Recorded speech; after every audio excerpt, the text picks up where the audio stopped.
Welcome back to my channel, Making African Americans Great Again 2020. Tonight I want to talk about, is it possible we could be heading for economic collapse? I work with some guys. They have pretty good insight on the stock market. In fact, this one guy, he's lost over 400,000 in the last week and a half alone because of this coronavirus thing.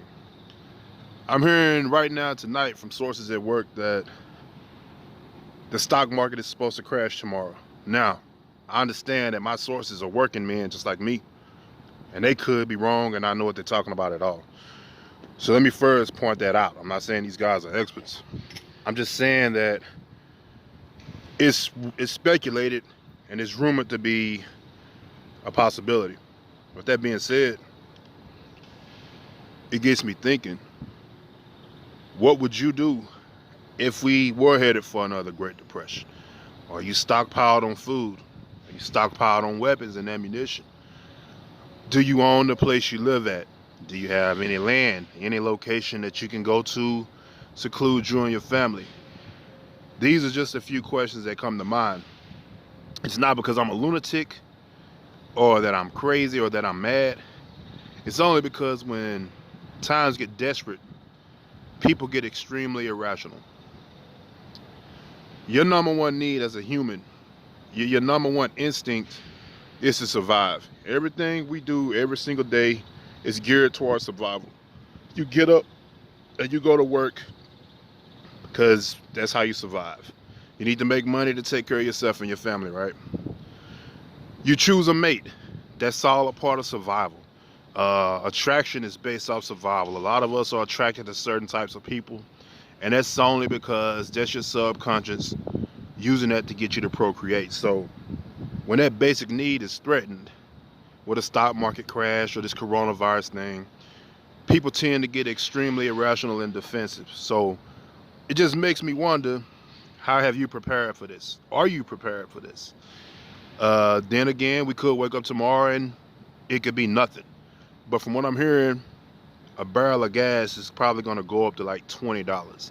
So you already know what that means across the board.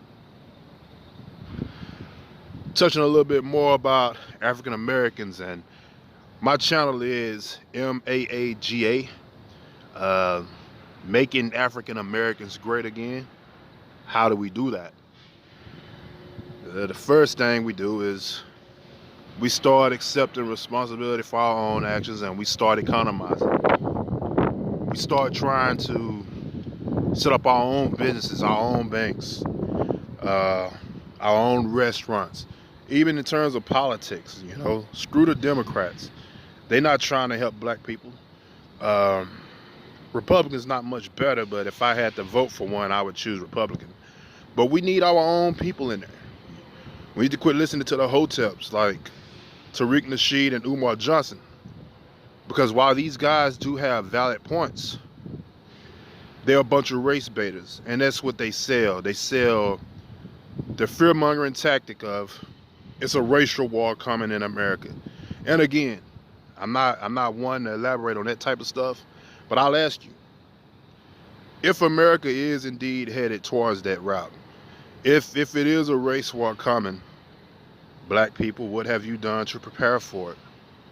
You're going to hear me elaborate on a term, they, or maybe it's a pronoun, or I don't know. But you're going to hear me say they a lot.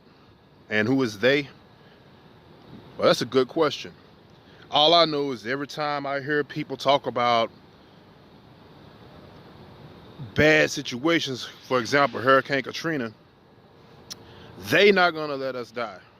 They going to come save us. Hurricane Harvey, they going to save us. They not going to let that happen.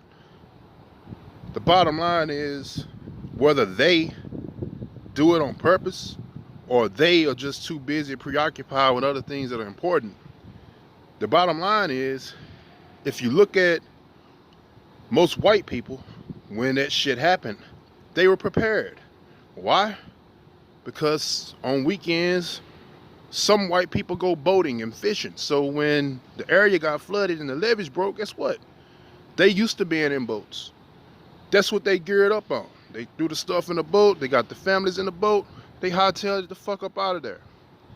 I'm not saying black people don't do it. I've seen a few black people that side in the woods. I've seen a few black guys who like to be in boats and out on the water. But a vast majority of blacks that I see could care less. For example, I'm talking about the CDC warning 2.5 weeks ago. I've talked about economic collapse, and most black people would pass this channel by. But if I posted a link of some type of rap beef or some rapper got killed, I'd have 600 views. I'd have 6,000 views. Hip-hop induced stupidity is a real thing, y'all, and I'm just giving you some food for thought. If you like what you hear, subscribe or give me a thumbs up. Or hey, if you hate my content, let me know. But I'm committed to trying to help the black struggle and change our state of being in America. And until my next upload, y'all, I'm out. Peace and love.